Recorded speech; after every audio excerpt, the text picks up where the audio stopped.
সূরা কাউসার পড়ে হাতের বৃদ্ধাঙ্গুলে ফু দিলে যে কেউ আপনার বাধ্য হয়ে যাবে। এটা পবিত্র কোরআনুল কারীমের একটি সূরা। পবিত্র কোরআনুল কারীমের ভিতরে ছোট্ট একটি সূরা হচ্ছে সূরাতুল কাউসার।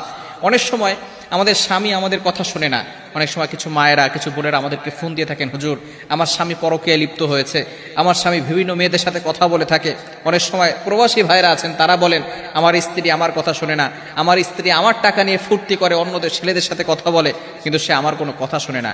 এই বিভিন্নভাবে যদি তারা অন্যভাবে চলে যায়, তাহলে স্ত্রীকে বাধ্য করার জন্য অথবা স্বামীকে বাধ্য করার জন্য এই চমৎকার একটি আমল যদি আপনি করতে পারেন, আমি আপনাদেরকে জানিয়ে দিব এই নিয়মটা কিভাবে করবেন। আবার অনেক সময় সন্তান কথা শোনে না, অফিসের বস শুধু আপনার উপর অত্যাচার করে, জুলুম করে, নির্যাতন করে, যার কারণে আপনি কঠিন বিপদের ভিতরে পড়ে আছেন। যদি আপনি এই আমলটা করতে পারেন, অবশ্যই আল্লাহ তাআলার পক্ষ থেকে সুন্দর একটা ফলাফল আসবে। 21 দিন এই আমলটা করবেন।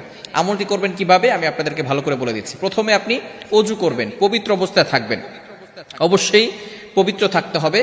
এরপরে আপনি ফজরের নামাজের পরে অবশ্যই ফজরের নামাজ পড়বেন, কারণ ফজরের ভিতরে বরকত রয়েছে। ফজরের নামাজ পড়ে আপনি পবিত্র হয়ে ওই নামাজের স্থানে যদি আপনি পড়তে পারেন আলহামদুলিল্লাহ ভালো। আর যদি সেখান থেকে উঠে অন্য কোনো কাজ করেন, তারপরে ওযু অবস্থায় যদি সেখানে বসেন কোনো সমস্যা নাই, পড়তে পারবেন। আপনি প্রথমে ওযু করবেন, ওযু অবস্থায় সেখানে বসবেন, বসার পরে একবার সূরা ফাতিহা পড়বেন।